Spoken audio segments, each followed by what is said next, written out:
In 1835, George Windsor Earl set sail aboard the schooner Reliance under the respectable cover of a scientific and ethnographic voyage, while quietly participating in a far more lucrative enterprise. Beneath her cargo of rice lay barrels of Bengal opium, sealed against moisture and packed for discreet sale in Siam, where the drug was forbidden by law yet tolerated in practice through monopolies and intermediaries. The journey was driven not by curiosity alone, but by a precise understanding of what could be sold, to whom, and how silently. Every port, every delay, and every courtesy would determine whether the voyage ended in profit or in ruin. The Reliance was a small coastal trading schooner, shallow drafted and built for maneuverability rather than display. Her hull bore the marks of long service. Her rigging was practical, her deck crowded with rope, spars, and cargo. She was designed to slip into river mouths and shallow anchorages where larger ships could not follow. Below deck, space was tight and air scarce. Rice sacks absorbed moisture.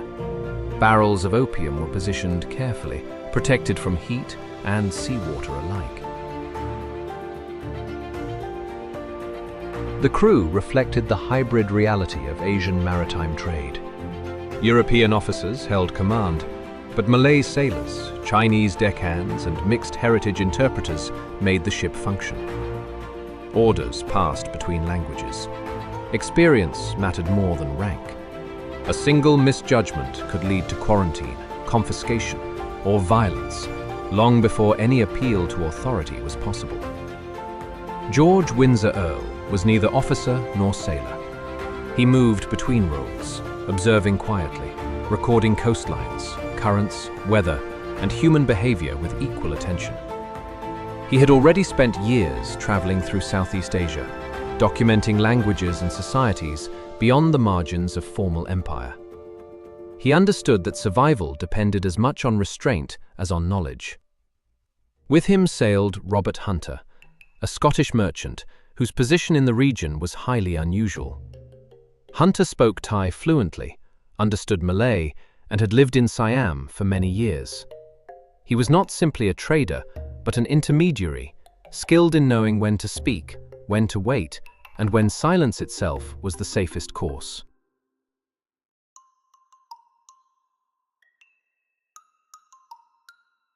Hunter's life in Siam placed him closer to power than most Europeans. He was married into a noble Siamese-Portuguese family whose lineage reached back to the court of Ayutthaya in the 17th century. Through his wife's family, Hunter was connected to the legacy of Constantine Pholkon, the Greek adventurer who rose to prominence under King Narai during Ayutthaya's most outward-looking era. Pholkon's rise and violent fall in 1688 left a lasting imprint on Siamese attitudes toward foreign influence, an echo that still shaped court behavior more than a century later. Hunter's career reflected that history. Years earlier, he had helped bring the Siamese twins, Eng and Chang, to the Western world. Their exhibition across Europe and America made them international curiosities and fixed the term Siamese twins in global language. The episode revealed Hunter's willingness to operate at the margins of commerce, spectacle, and cultural exchange. Where Earl observed, Hunter navigated. Where Earl recorded, Hunter anticipated.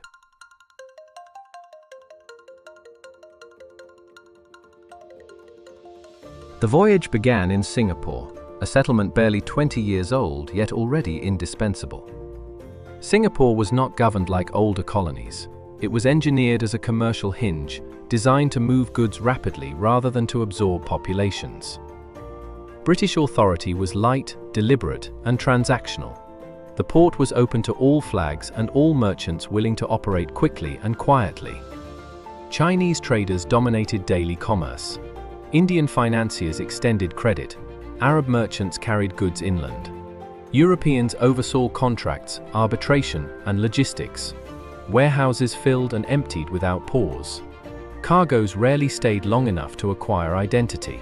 Singapore did not accumulate history, it processed it.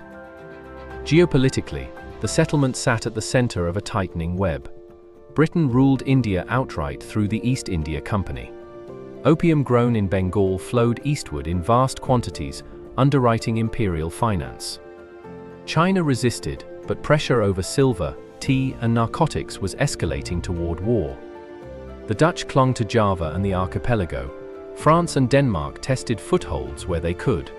Southeast Asia lay between empires, absorbing pressure without belonging fully to any of them. Singapore thrived because it embraced that ambiguity. Siam would survive because it resisted it. Leaving Singapore meant leaving a world where speed offered protection. Northward, speed would invite scrutiny. Beyond the straits, familiarity dissolved, and discretion became the currency that mattered most.